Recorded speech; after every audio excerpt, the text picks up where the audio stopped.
Hola, ¿qué tal? Mi nombre es Salvador Silva y de 208005, estudiante de la maestría en calidad en sistemas electrónicos. El objetivo de este video es dar testimonio de lo aprendido en el curso de sistemas inteligentes.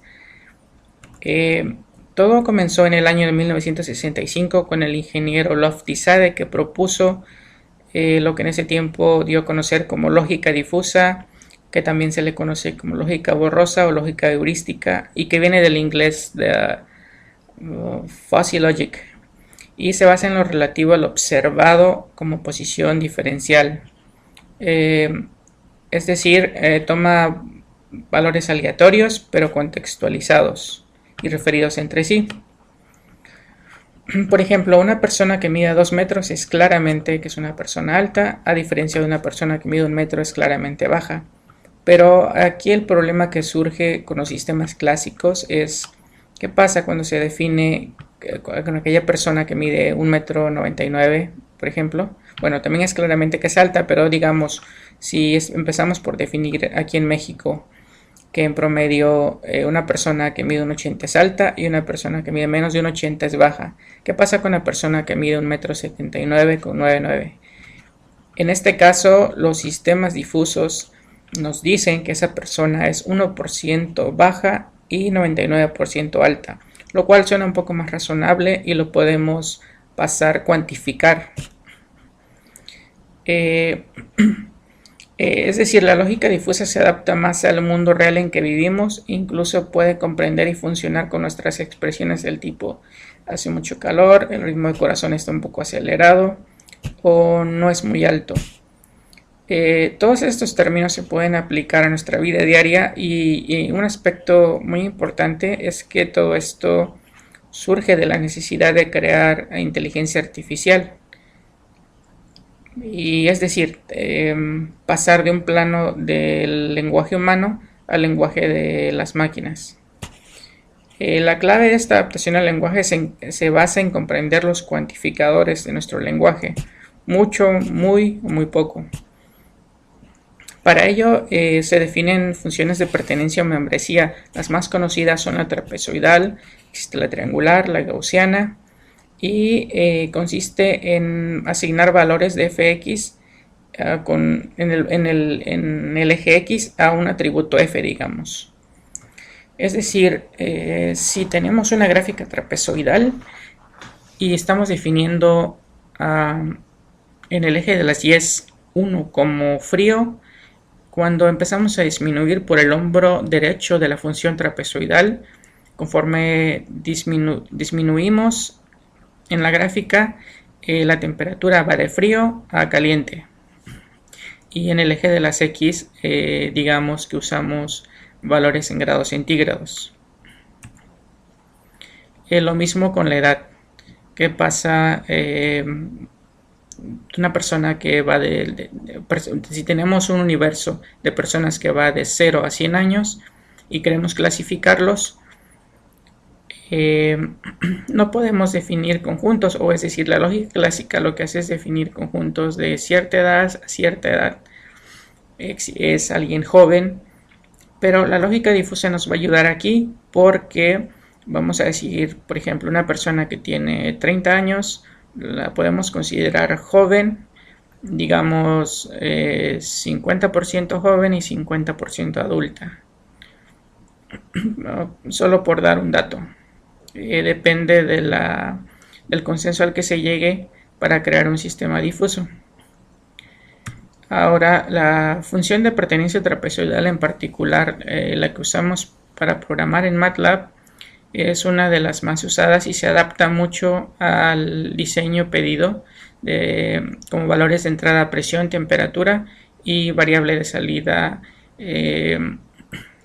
la válvula que proporciona el diésel a la caldera. Como podemos ver, la función trapezoidal tiene dos hombros izquierdo-derecho y conforme se aproxima al hombro izquierdo tiende a ser variable en el eje de las Ys, y del otro lado vuelve a disminuir. Ahora bien, las operaciones con conjuntos difusos y las operaciones con conjuntos clásicos, ¿cuál es la diferencia? Por ahí en una de las tareas vimos que prácticamente existen solo dos diferencias. Una es la del principio del medio excluido y el principio de contradicción. Para todas las demás, incluso para las leyes de Morgan, son las mismas operaciones de conjuntos clásicos y conjuntos difusos. Tenemos la conmutatividad, la idempotencia, la asociatividad, solo por mencionar algunas. Ahora bien, tenemos por un lado que vamos a fusificar, tenemos una máquina de inferencia con una base de conocimiento, con reglas, y por el otro lado tenemos que defusificar. Y ese valor de defusificación me va a dar un valor que se puede representar en los conjuntos clásicos. Para llevar a cabo esta operación de fusificación y más en específico la máquina de inferencia, usamos reglas if-then, que fueron las que se programaron en MATLAB. Es decir, por ejemplo, si X es A, entonces Y es B. O si X es A y Y es B, entonces Z es B. Por poner un ejemplo.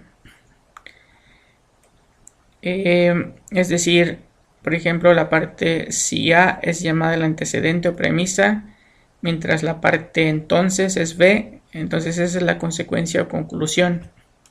Por ejemplo, si la presión es alta, que fue uno de los algo de lo que usamos en el programa de MATLAB, entonces la válvula se abre.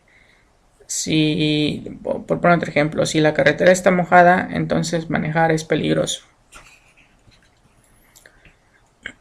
La computación usando inferencia basada en lógica difusa es algo muy popular. Habíamos mencionado que también surge como una necesidad en el campo de la inteligencia artificial. Hay muchas aplicaciones, sistemas expertos, robótica, reconocimiento de patrones. En particular, el ejemplo que usamos de la caldera fue algo que se puede traducir en muchos ejemplos prácticos en la industria. Habíamos dicho que tenemos variables de entrada, el fusificador, el control difuso y el defusificador.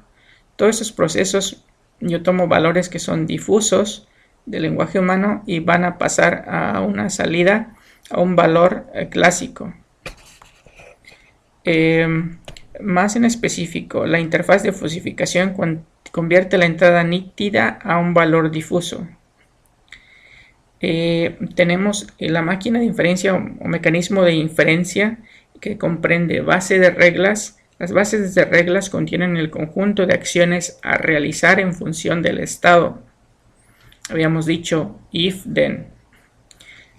La máquina de inferencia también tiene la base de datos que contiene la definición lingüística de las variables. Es ahí donde utilizamos las matrices y los vectores para programar en MATLAB. Y la máquina de inferencia realiza el proceso de razonamiento para estimar la salida en función de la entrada. Ahí utilizamos, por ejemplo, vectores para ir pasando valores anteriores al siguiente y así llegar a un valor para defusificar. Ahora la siguiente etapa es la interfaz de defusificación. La interfaz de defusificación convierte la salida difusa a un valor nítido que habíamos mencionado anteriormente, que es un valor clásico. La base de conocimiento está formada por la base de reglas y la base de datos. Y aquí tenemos la tarea consistió en el diseño de elección de variables de estado del proceso y control del mismo, y elección de conjunto de términos lingüísticos para las variables de estado y de control. En resumen, podemos decir que el proceso de inferencia difuso consta de 5 partes: fusificación de las variables de entrada, temperatura, presión, aplicación del operador difuso AND u OR en el antecedente, es decir, si temperatura es baja y presión es baja, entonces la válvula se abre, se tiene que abrir. la implicación del antecedente al consecuente, la agregación de los consecuentes a través de las normas y por último la defusificación. También vimos que existen el razonamiento, los modos de razonamiento, el modus ponendus ponens y el modus tollendus tollens. El ponens significa afirmativo y el tollens negativo. Vimos un ejemplo claro de la lluvia en la tarea 1.2.4.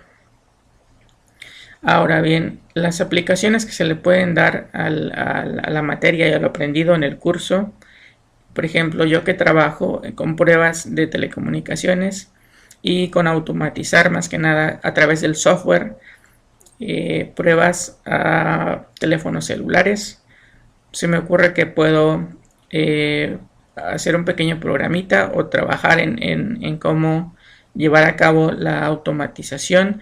Es decir, si un teléfono es Android o si es un iPhone que es iOS, y tenemos por un lado también variables como el tiempo, potencia de la señal,